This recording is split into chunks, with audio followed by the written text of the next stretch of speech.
Os frutos do falso evangelho, capítulo 10. Se vivermos pela carne, andaremos em suas obras. Papel, tesoura, tinta, cola. Pai e filha fazendo um trabalho do colégio.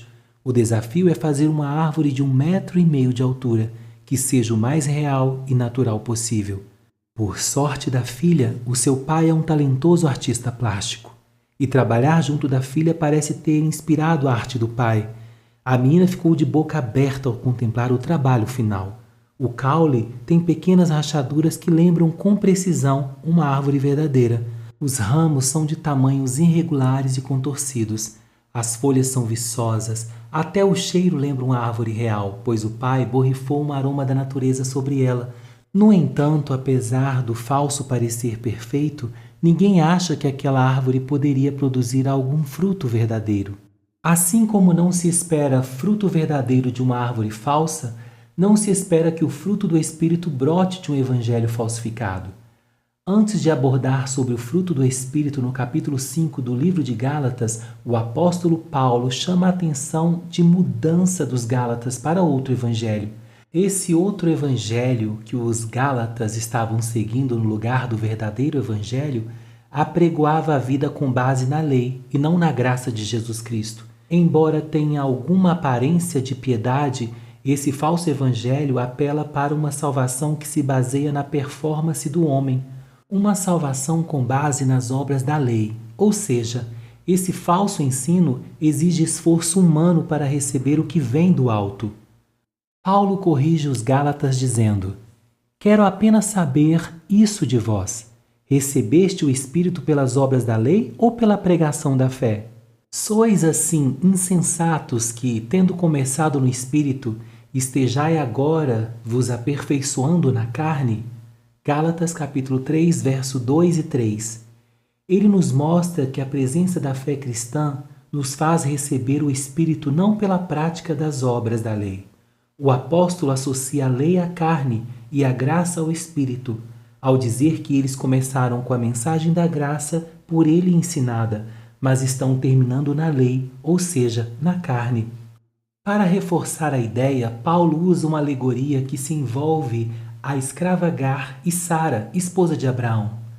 Pois está escrito que Abraão teve 2 filhos, um da mulher escrava e outro da livre. Mas o da escrava nasceu segundo a carne, o da livre mediante a promessa. Gálatas capítulo 4, verso 2 ao verso 23. A escravidão é associada à carne e à lei, e a liberdade está relacionada com o céu e com a promessa da graça. Para chamar a atenção dos que diziam ser filhos de Abraão, Paulo, por uma alegoria, mostra que eles pareciam mais ser filhos de Ismael do que de Isaque. Aqueles que defendiam a permanência sob a lei queriam ser filhos de Abraão com base no esforço, mas assim estavam mais conectados com a escravidão do que com a promessa que faz da estéril mãe de filhos. Com isso, percebemos que dentro das esferas da lei e graça temos algumas ideias associadas no livro de Gálatas. Lei, carne, Agar, escravidão. Obra da lei, não recebemos o Espírito. Resultado, obras da carne. Graça, Espírito, Sara, promessa, pregação da fé, recebemos o Espírito. Resultado, fruto do Espírito. Observe que cada estrutura conduz a um resultado diferente. No capítulo 5 de Gálatas, após contrastar o evangelho falso da lei com o evangelho genuíno da graça, vemos os resultados de cada um deles, a saber, as obras da carne e o fruto do Espírito. Aquilo que o esforço humano produz em contraste com aquilo que a ação do Espírito gera. Sim, quanto mais o homem tenta se salvar sozinho, mais acaba sendo levado para o abismo. Quando o homem fundamenta o seu relacionamento com Deus, está nas suas próprias obras, torna-se cada vez mais carnal. Por isso, onde há muito esforço para realizar boas obras e manter uma aparência religiosa, será desenvolvido um ambiente propício para as maiores depravações. Quanto mais cheio do orgulho espiritual e justiça própria, mais se mergulha em todo tipo de perversidade. Por outro lado, aqueles que entendem que a justificação humana não vem das obras da lei, mas única e puramente da graça de Deus, não sustentam qualquer orgulho espiritual. Na verdade, esses são os que permanecem na dependência de Cristo e do Espírito para manter boas atitudes. Eles sabem que sem a graça de Deus não podem fazer nada. Esses são aqueles que, apoiados no Evangelho genuíno, produzem o fruto do Espírito. Se desejamos viver uma vida no Espírito, precisamos lidar com o falso Evangelho e seus falsos resultados. Antes de caminharmos no fruto do Espírito, precisamos lidar com as obras da carne. Obras da carne. Porque a carne milita contra o Espírito e o Espírito contra a carne, porque são opostos entre si, para que não façais o que porventura seja do vosso querer. Gálatas capítulo 5, verso 17. Paulo defende que há uma luta entre a carne e o Espírito. A expressão traduzida como militar contra no original grego aponta para desejar contra, ou levantar-se em protesto contra. Muitos acreditam que ser cristão genuíno implica em não ter desejos carnais e pecaminosos. Contudo, na verdade, quem não luta contra a carne é o ímpio. Essa nossa luta contra os desejos carnais só irá terminar quando o nosso corpo for glorificado. Deus não nos prometeu a ausência de luta, mas a certeza da vitória. Quando se fala da carne, não se trata de uma referência ao corpo físico, e sim aos desejos pecaminosos no ser humano. Timothy Keller define carne como aquilo em nosso interior que deseja ser nosso próprio Salvador e Senhor.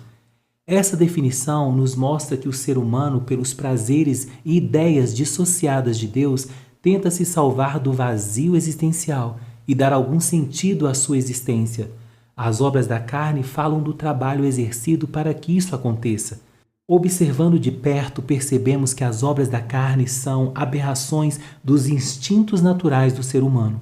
Todo ser humano foi criado com instintos como sobrevivência, proteção e desejo sexual. As obras da carne deturpam esses instintos, de forma que o que era natural e benigno se transforma em algo pecaminoso. O instinto sexual que foi lindamente preparado para o casamento transformou-se em prostituição, impureza e lascívia. O instinto de proteção criado em nós para fugirmos do fogo, desviarmos de uma pedra ou escaparmos de um animal feroz, transformou-se em brigas, facções e homicídios. Até mesmo o instinto básico de sobrevivência se transformou em glutonarias e bebedices. Ao ler isso, podemos pensar que uma vez que elas estão ligadas aos instintos naturais do ser humano, as obras da carne obrigatoriamente estarão presentes em nossa vida. Contudo, a Bíblia nos diz: não reine, portanto, o pecado em vosso corpo mortal, de maneira que obedeçais às suas paixões. Porque o pecado não terá domínio sobre vós, pois não estáis debaixo da lei, e sim da graça. Romanos capítulo 6, verso 12 e verso 14. O domínio do pecado foi quebrado nas nossas vidas. A tentação pode estar presente, mas o pecado não precisa mais reinar em nós. Somos livres para dizer não ao pecado. Paulo apresenta uma lista com 15 obras da carne. Ora, as obras da carne são conhecidas e são prostituição, impureza, lascívia, idolatria, feitiçaria, inimizades, porfias, ciúmes, iras, discórdias, dissensões, facções, invejas, bebedices, glutonarias e coisas semelhantes a estas, a respeito das quais eu vos declaro, como já outrora vos preveni, que não herdarão o reino de Deus os que tais praticam. Gálatas capítulo 5, verso 19 ao 21. Elas podem ser categorizadas da seguinte forma: A. Obras de ordem sexual, prostituição, impureza e lascívia. B. Obras de ordem religiosa, idolatria e feitiçaria. C. Obras associadas aos relacionamentos interpessoais, feitiçaria, inimizades, porfias, ciúmes, iras, discórdias, dissensões, facções e inveja. D. Pecados da mesa, bebedice e glutonaria. Ao olhar para essa lista, percebemos que há muitos pecados associados aos relacionamentos interpessoais do que pecados de ordem sexual. Por exemplo, um dos erros da igreja moderna é sempre associar pecado ao sexo. Quando escutamos a frase "fulano pecou", frequentemente pensamos em algo como adultério ou sexo antes do casamento. Isso porque nós atentamos muito mais para esse tipo de pecado e a nossa mente religiosa condena com mais intensidade o irmão que adulterou do que a irmã fofoqueira da igreja.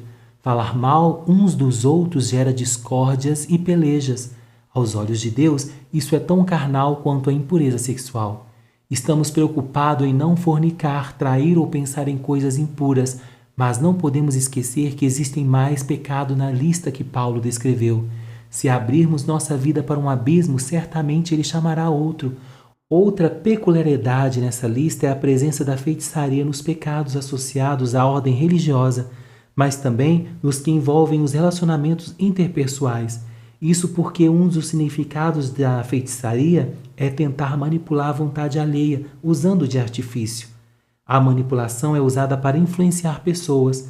Nos próximos capítulos, trataremos de cada uma dessas categorias particularmente, mas não podemos esquecer que quando nos apoiamos em nossa carne e não na graça de Deus para sermos santos, vemos o tiro sair pela culatra. Carne não vence a carne, apenas produz as obras da carne. É uma árvore falsa que produz frutos falsos.